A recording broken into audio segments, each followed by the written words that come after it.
চাকরি হারানোর অনেক যন্ত্রণা থেকে স্বস্তি পেতে চলেছে বেশ কয়েকজন যোগ্য চাকরিহারা শিক্ষক, যারা স্কুল সার্ভিস কমিশনের মাধ্যমে স্কুলে চাকরি করেছিলেন এবং যে নিয়োগ প্রক্রিয়া দুর্নীতির কারণে সম্পূর্ণরূপে বাতিল করে দিয়েছিল সুপ্রিম কোর্ট। যোগ্যদের পুরনো চাকরি ফিরিয়ে দেওয়ার নির্দেশ দিয়েছে শীর্ষ আদালত। সেই মতোই চাকরিহারা যোগ্য শিক্ষকদের পুরনো কর্মস্থল মাদ্রাসায় শিক্ষকতার চাকরি ফিরিয়ে দেওয়ার প্রক্রিয়া শুরু হয়েছে।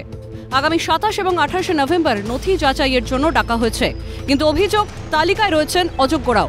মাদ্রাসা সার্ভিস কমিশন যে তালিকা প্রকাশ করেছে তাতে 8 জন অযোগ্য চাকরিহারা শিক্ষকের নাম রয়েছে। এছাড়াও এমন 3 জনের নাম রয়েছে যাদের ম্যানেজিং কমিটির মাধ্যমে নিয়োগ করা হয়েছিল বলে অভিযোগ। এই তালিকা প্রকাশ্যে আসার পরেই শুরু হয়েছে বিতর্ক। যদিও মাদ্রাসা সার্ভিস কমিশনের তরফে জানানো হয়েছে যারা অযোগ্য হবে তাদের নাম বাদ দেওয়া হবে, তারপরেই কাউন্সেলিং হবে।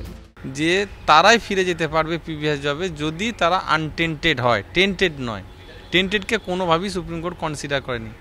আমরা একটা লিস্টে দেখলাম যে প্রায় 9 জনের মতো ক্যান্ডিডেট, 8 জনের মতো ক্যান্ডিডেট টেন্টেড লিস্টে আছে। এবং এছাড়াও কিছু মাদ্রাসার ইললিগাল অ্যাপয়েন্টমেন্ট আমরা লক্ষ্য করেছি, যদিও এই লিস্টে নেই। আমরা কমিশনের কাছে এটা বলবো, এরাও সন্দেহ তালিকায় আছে, এদের পেপার যাতে জেনুইনভাবে ভেরিফিকেশন হয়, এরা ইললিগাল অ্যাপয়েন্টমেন্ট।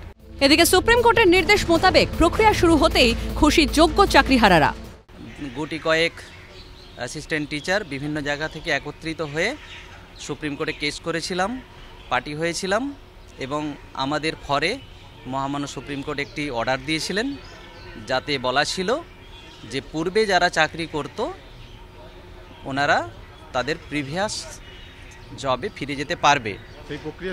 সেই প্রক্রিয়া শুরু হয়েছে। এই 27 তারিখ আমাদের ভেরিফিকেশান আছে, 27-28 তারিখ। খুব ভালো লাগছে। আমরা প্রায় 265 জন ক্যান্ডিডেট যারা হাই মাদ্রাসা থেকে স্কুলে এসেছিলাম, আমরা আবার ফিরে যেতে পারছি। এটা আমাদের কাছে নিঃসন্দেহে খুশির খবর। এবং সবচেয়ে ভালো লাগার বিষয় হচ্ছে যে আমরা সমস্ত রকম দুর্নীতির সঙ্গে যে যুক্ত নয় সেটা প্রমাণ করে আবার কোর্টের কাছে প্রমাণ করতে পেরেছি যে আমরা পুরাতন যে জায়গায় ছিলাম সেখানে স্বচ্ছ ছিলাম, এখনও স্বচ্ছ আছি। ইতিমধ্যেই শুরু হয়েছে মাদ্রাসা সার্ভিস কমিশন বিজ্ঞপ্তি প্রকাশ করে সেই সমস্ত যোগ্য শিক্ষকদের ভেরিফিকেশনের জন্য ডেকে পাঠানো হয়েছে। আগামী 27 এবং 28 তারিখ তাদের ভেরিফিকেশন হবে, তারপর কাউন্সিলিংয়ের মাধ্যমে আবার তারা পুরনো যে চাকরি বা তারা কিন্তু ফিরে পেতে চলেছেন। ফলে এই চাকরি হারার অসহ্য যন্ত্রণা থেকে বেশ কয়েকজন যোগ্য শিক্ষক তারা সাময়িক স্বস্তি পেতে চলেছেন। ক্যামেরায় সঞ্জীব চক্রবর্তীর সঙ্গে মফিজুল ইসলাম, ক্যালকাটা নিউজ, কলকাতা।